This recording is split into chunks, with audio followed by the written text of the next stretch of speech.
for any consumer who is feeling in somewhat shocked that there's a data problem right now, that's got to be a fallacy. Even a consumer like myself, who is fairly savvy since we work in the media business ourselves around data and technology, we make a contract. It's not a written contract necessarily, although in a lot of cases we're checking a box. But we make a contract to use a service, and in exchange for that service, we're putting our data out there, whether it's on Facebook or Twitter, or whether it's with one of your favorite apps where you're transacting commerce, you're doing that. I think what's different now is that it took probably a forcing mechanism, and that is Facebook and Cambridge Analytica, to kind of bring it more front and center to consumers that, oh, this is a clear and present issue. This is not something that is, you know, for science fiction novels. This is not something I have to worry about 18 months from now. This is something that's happening now and happened back then. And so I think it's opened a lot of people's eyes to that. So on the consumer side, we need to think about things differently. We maybe need to demand things differently, but consumers aren't going to band together and do that. They're going to keep on using the same platforms. Maybe they'll use some platforms a little bit less than they were before, but ultimately it's probably not going to have a huge material change to the industry. What happens now with governments, and the idea that GDPR comes along at this time is really fascinating, because obviously this was going on for a long time. GDPR has been a marathon, not a sprint for publishers and for brands. And so now it comes along at a time where it can actually really help create some balance overall. And I applaud that. I applaud that as a consumer, but I also applaud it as a buyer and as a seller, and I've been on both sides of that aisle.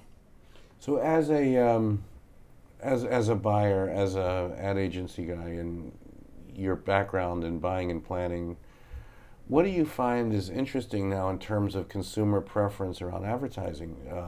Ad loads, opportunities to get subscription, ad blockers. The game has changed, hasn't it, over the years?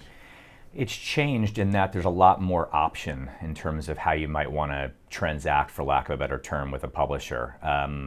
But we still haven't seen any critical mass changes. There's been no major shifts. And what I mean by that is most of us still consume our media through a social contract, which is you serve me ads, I give you my data. Those ads are being powered by the data that I've given you. And we all generally know that, consciously or unconsciously. So there are certainly a number of different examples of companies that are popping up and different methods that are popping up by various entities to try to address this. But we haven't seen any critical mass change yet. And until we do, I would say that the old way, the current way of working, reigns. And what about for publishers? What are some of your best practices? What should they be doing in terms of assuring their success around their consumers? So with GDPR coming down the pike, we've got three people we can look at. We can look at consumers, we can look at buyers, and we can look at sellers.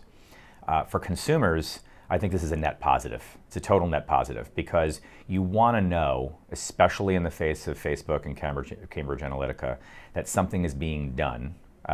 You'll never know enough, because it's a very sophisticated investigation that a consumer would have to make, but you want to know that your data is being handled well, and GDPR is a nice step in that direction.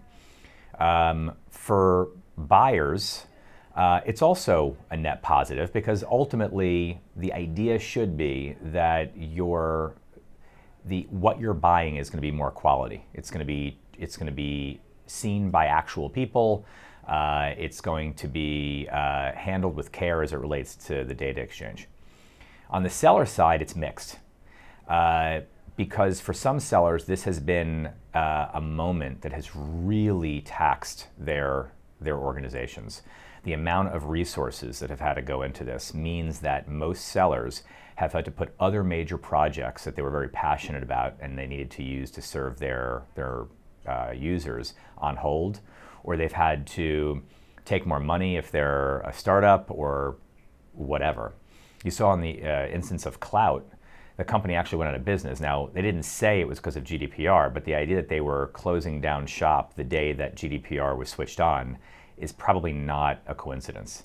So it's a very expensive endeavor. But for the companies that have enough resources to weather the storm, this creates, I think, a new bond with consumers. Because if you're in the weather category and you're fighting against dozens of weather upstarts, there's probably going to be a few less. If you're in the news category, it's the same story. And so what we're going to see is a little bit of attrition go on here with the number of organizations that exist across the ecosystem. And the companies that can really offer the proper data exchange are going to do better. Earlier today, we announced a new initiative called Call for Code. And the idea behind it is that we are funding $30 million over the course of 5 years. And we are bringing developers together with causes that are very important to global situations. It could be disaster relief. It could be the refugee crisis. And the idea is, how can developers, teams of anywhere from 1 to 5 people, utilize IBM services, and we will line them up with all sorts of experts to help them with this, and certainly our library of technology is open to them as well, using IoT technology, AI technology, our cloud, to create code, create apps, etc., that can help out in these situations. And it's exciting because to the winning team, they get cash, and that's great, but even more rewarding than that is we will enter into a long-term agreement with them to help with our own technology, to help them build out their vision, to help further something in the world. So we're very excited about it. That's great. So just tell us a little about who applies, how it works. There's a website, it's callforcode.org. And developers of any kind. I mean, the amazing thing about technology right now in our society is that there are people sitting in their sweatpants in their garage who are developers, and there's obviously people who have been around the block working at major corporations, but they're all developers. And so anyone who has an idea, who can code, and who wants to utilize our technology and our expertise is welcome to participate. And this concept of being able to go to callforcode.org and be able to help with a major global crisis is pretty enticing.